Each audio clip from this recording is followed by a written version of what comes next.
dressed myself up as a gift early last Christmas morning. Red print dress topped by a red wool cardigan with an antique sparkly green wreath brooch pinned close to my heart. The clasp on the brooch came loose at least once every Christmas season, but the thing had some kind of Christmas angel magic. I'd catch it before it fell completely off, or find it under the seat of my car. I didn't want to lose it, but I was going to surprise my friend and former student Solomon at the mental health infirmary at the men's prison in Salem. We needed some cheer, for God's sake. At the last minute, that Christmas guardian angel suggested I wear some warm pants under my Christmas cheer clothes. Good thing, because the heater in the infirmary wasn't working that day. I've been writing and visiting Solomon in prisons for over 2 decades. A little aside, longer than I've ever been married. Ever since he wrote to me at school from the Multnomah County Jail and asked me to come.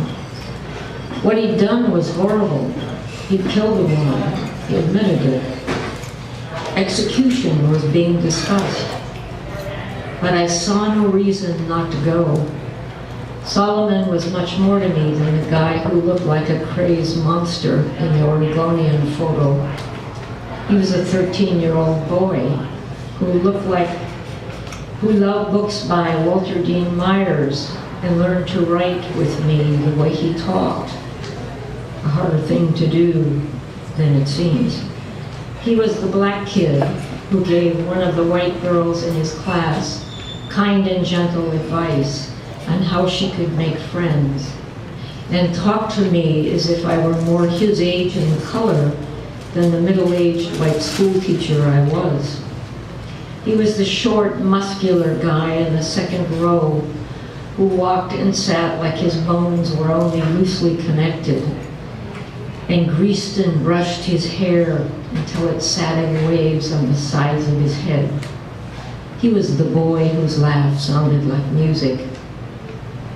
Sometimes we do things because we're asked, and we can. Solomon was first sent to Pendleton, and there he began his 20-year effort to get out of prison.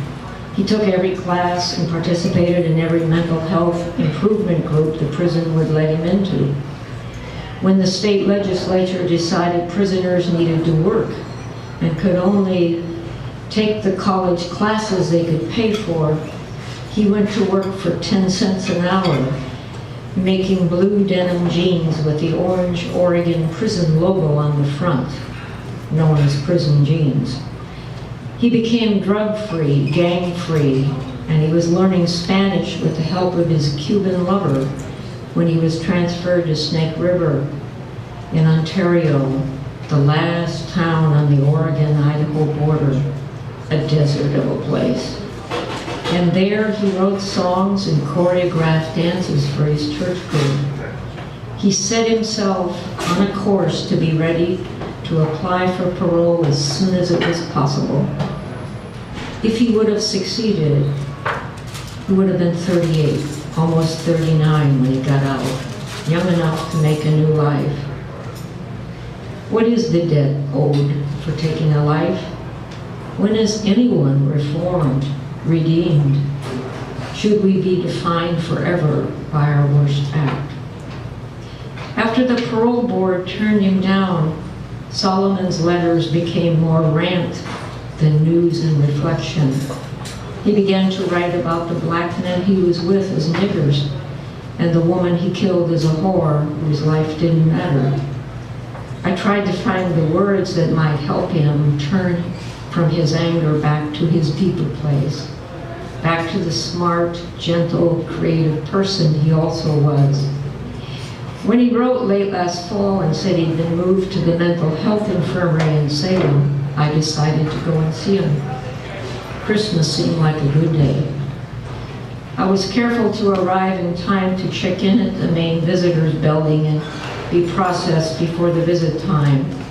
But I was told by the guard at the entry desk to get back in my car, go to the first tower at the entrance, pull up by a loudspeaker embedded in the tower and wait to be told how to proceed. I said, Merry Christmas. I walked back through a heavy rain to my car. At the first tower, the loudspeaker told me that the infirmary was in the back of the prison. I'd have to pass by several more towers and wait for clearance from each and every one. There were stop signs at each tower, and I'd sit and bend my neck and try to see up and through the rain. Was anyone waving me through? There was a small fleet of white delivery trucks at the back of the prison when I finally got there, and then a parking lot. Small pieces of concrete were lying about on the lot like an obstacle course. I worked my way around them to some parking spaces, but the guidelines for these spaces hadn't been painted in a very long time, and cars were parked all akimbo. I parked my Corolla in sync with the nicest car in the lot and sat for a couple of minutes, taking deep breaths. The place was more Les Miserables than Les Miserables. Huge, dark, charcoal, hewn rocks made up the back wall of the prison. I no longer cared how much more wet I would get and walked slowly to the infirmary processing center. Wetter is never any worse than wet. Heaters broke, the female guard who unlocked the door told me. I smiled and buttoned up my sweater. Thank you, guardian angel. The rest of the processing went about like things had gone to that point. I waited while a young man tried to prove his age, and then my turn came, and I gave over my driver's license. The prison computer gave my age as a year older than my license. At my age, would I lie about such a thing? More waiting. And then finally, a Christmas reprieve from bureaucracy and a long walk within a cage of metal pipes and wire topped by large curls of sharp metal and into the prison. Keys opening one door, then another, and then into a long visiting room. The prominent feature of the room was a thick wall of plexiglass across its length. I went towards the right, sure that's where Solomon would be. There was a shelf about 3 feet up from the floor and 2 scratched and bent white plastic lawn chairs in front of it. A black wall telephone like something from the 40s and 50s was hanging on a wall to the left of one of the chairs. And then there was Solomon, looking a little fuzzy through the distortions of the plexiglass, his eyes way too open, too much white. What in hell had they given him? Would he know? In his early prison days, Solomon had worked out until he had a body at least some would fill. But now he was smaller, shrunk into himself. How much of him was still there? The Solomon who smiled and laughed like no one else I'd ever known. I took the few steps to the phone and paused. I didn't want to pick it up. I held the phone close to my ear and mouth, but I tried not to let them touch me. Whatever I wished, whatever was real, it was all the same. This visit would be whatever it could be, and if I got sick, well, then I did. Solomon moved to his phone, but the look on his face told me he didn't yet recognize the person in red come to see him Christmas morning. And then his face broke into his broad, white-tooth smile. Merry Christmas, I said. You, he said, you. I was thinking about you this morning, and here you are, my Christmas angel. We both began to laugh, me at a high note, Solomon starting on his low note that built into a melody. A song, really. His song, his signature. We talked of Venice for a while that day. Had I been there? What was it like? Would you like some books about Venice? I said. Yes, he said. Yes, I would. I have loved many people in my life.